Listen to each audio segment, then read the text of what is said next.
a plan in place for your organization that if public funding runs out, if that grant runs out, if we don't get any more donations from anybody, how are we going to navigate in order to still serve the people we serve?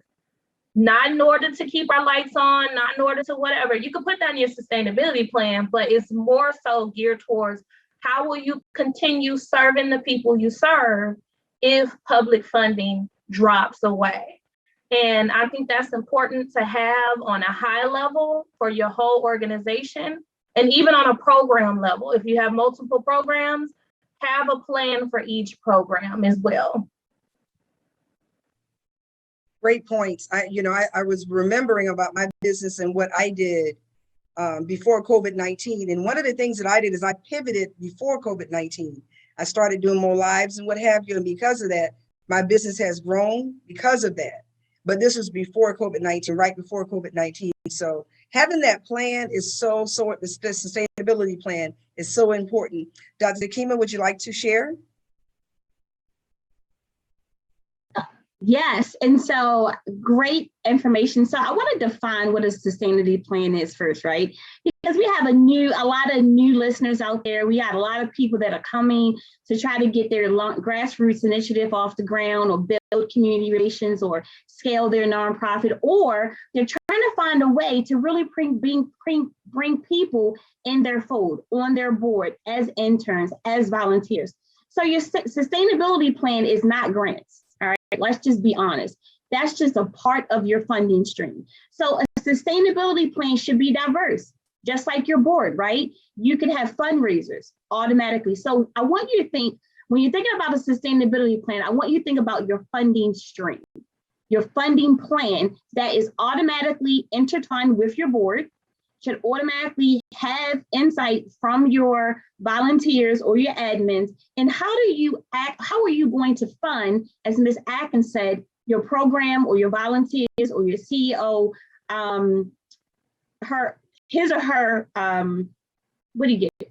Money, right? How do you pay them? So sustainability is all about diversifying your funding stream. That's the bottom line. If you don't have money, you're not going to be able to do anything about who you want to do and how you're going to do it. So when you're thinking about sustainability, thinking about options, you should have fundraisers, right? Whether they're virtual, on ground, or live. You should consider grants, but grants should be your very last, because guess what? Everybody is applying for them. And a grant, just because you apply for it, is not a guarantee. How are you going to acquire and attract donors, right? What do you have that no one else has that's going to attract people, right? It's going to go back to building those relationships. And then how do you go after sponsorships, right? Do you have your sponsorship package, which goes back to your programming? Do you have the right people in place that can now service what you said you're going to do if you're funded? And then go after community foundations, right? So you heard me talk about a lot. And then last but not least, your board is fiduciary obligated to pour into your nonprofit. So we just talked about 7 streams of income. That's sustainability. So if the fundraisers is a walk-walk, if your board is only identifying $25 a month, yeah, you know, if that fundraiser didn't, if that sponsor said, hey, great, but not this year, then you still got donors, you still got things that you're doing. And then guess what? In-kind donations, never write them off. That's a whole nother kind of donations. The donations that help your tax forms look great. Donated space, donated items, donated products, donated time. Even when you have volunteers, that's an in-kind donations. Put a dollar sign on it. Somebody donating 100 bottles. Put a dollar sign on it. Somebody donating their time. Dollar sign on it. So when you're thinking about sustainability, think about diversity, right? Grants is the very last thing, right? But where are you bringing money in, right? And this comes back to that SWOT analysis that I talked about earlier. SWOT analysis for leadership, SWOT analysis for board, SWOT analysis for everything. SWOT analysis your funding streams. So when you're thinking about sustainability, Dr. Blackman, that's what it's all about from a nonprofit standpoint. There is truly no one way to skin a cat, but here's the beauty of being a nonprofit. You are public charity. corporate sponsors, community foundations, individuals, leaders, for-profits want to do business with you because guess what? It's a write-off for them. It's giving them leverage and insight into the community. They want to be, you're more powerful than what you know. So develop that diverse funding stream. You're going to sustain your business. You're not just going to sustain, you're going to grow your business. And guess what? You're going to start building community relationships because now everyone's going to want to be a part of your pie instead of you being a part of their cake. Amen. Amen. Amen. All right. Amen, amen, amen. I love it. I love it. I love it. So when I talk to clients, I often tell people, and I say this over and over, remember when President Barack Obama was running for president that first time? I remember him saying that he won his presidency because of the dollars and $5 that the people sent in as donations. So I often tell people that are 501c3 already, have those organizations, if nothing else, there should be a donate button on your website. And not only that, you just let people know no donation is too small. So if that's time, talents, and treasures, we accept it all. And I agree with all three of you. When people catch your vision, they will give in time, talents, and treasures. But you have to actually be doing what you're supposed to be doing to help the community as a whole. People need to see you doing work, doing the nonprofit work. And I'm telling you, I've seen it over and over again. You build those relationships, you get those letters from the different people along the way that you have partnerships with. You put all that to be a part of your grant package, and voila, But we need to be smart because we cannot depend on grants and grants alone. It's okay to sell T-shirts. Oh, yes, it is okay. You get what I'm saying? To sell different things, to help with that sustainability plan, and to also ask for those donations. You guys are absolutely awesome. This right here was $1 million conversation, I think, today on Nonprofit CEO. So we're almost in closing. So what I'd like everybody to do, if you can, if there's any closing words that you would like to share with someone, maybe for 1 or 2 minutes, think about what you wish somebody would have told you before you started. I think that would be a good question. Before you started your nonprofit, what is one thing that you really want to share with those people out here that are listening, and also with me, because I'm listening too?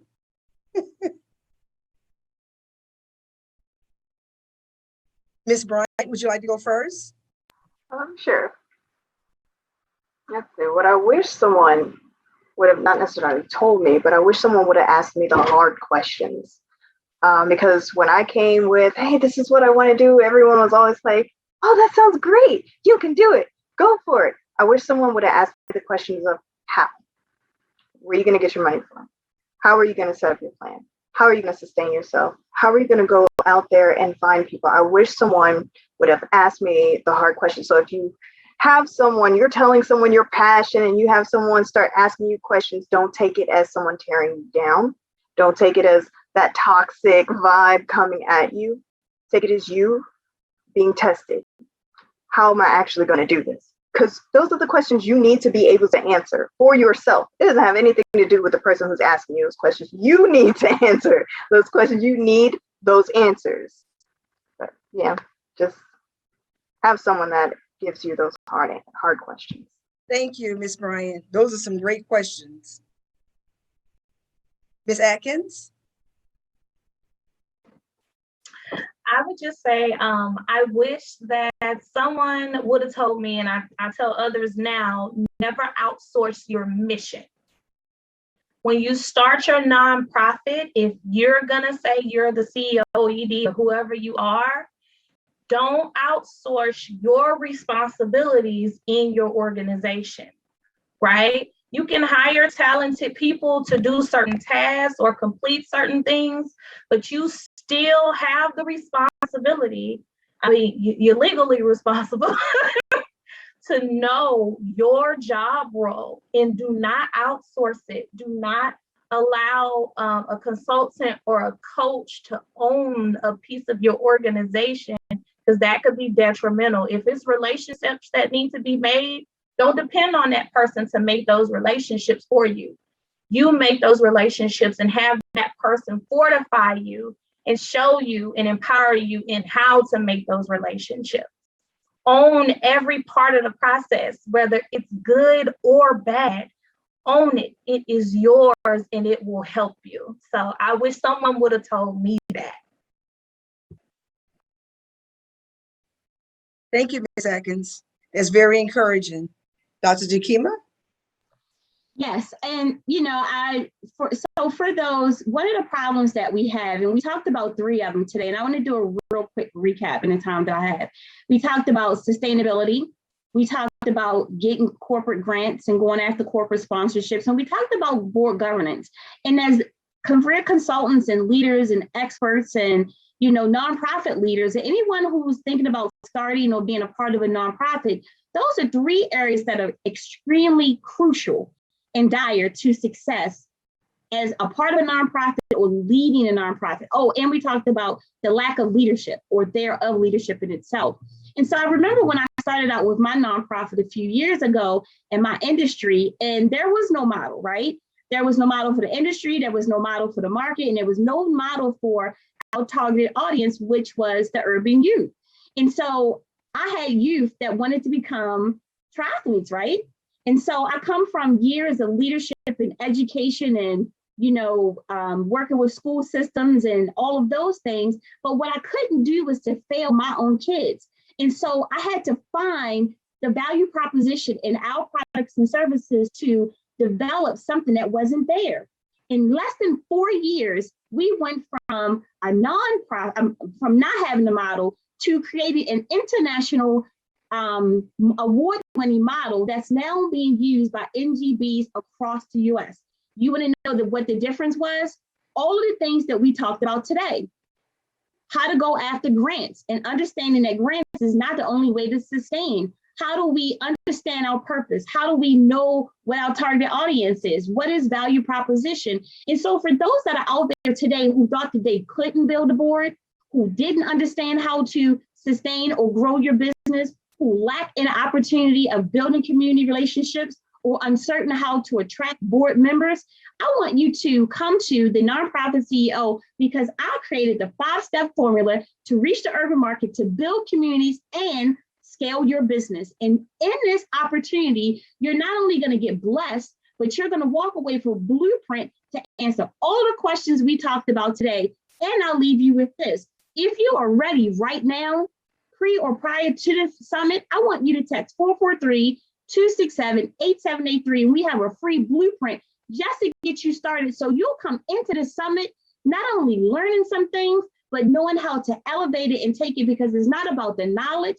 it's about the tangible and practical application of you knowing how to jumpstart or elevate or continue what it is you want to do. 443-267-8783. DDT Blueprint is free for you. Come see all of us at the Nonprofit CEO, but I have the 5-step formula to help you not just grow your business, build community relationships, but also launch those grassroots initiatives. So come on over to the other side and go and register right now at www.nonprofitceosummit.com and bring everybody on your board, all your administrators, all your friends, and everybody who's even thinking about it. Even if you want them to come work with you, here's what we learned in 2021. And Ms. Atkins mentioned it. COVID taught us that even doctoral holders were on the unemployment line. If you're only working a 9 to 5, then you need to show up. If you're trying to figure out how to stop working a 9 to 5, you need to show up. If you're figuring out how to scale your business in the area that you're passionate about, you already know you need to show up. So we look forward to seeing you on the other side. Yes, I love it. I love it. I love it. So in closing, what I like us to do, if everybody could go ahead and unmute I want us to say something real quick. So on the count of 3, let's say nonprofit CEO. Is that okay? Yeah. All right. 1, 2, 3. Nonprofit CEO. Yay! You should have counted us down. You was like, go. I was like, too fast. Sorry. That's okay. That's okay.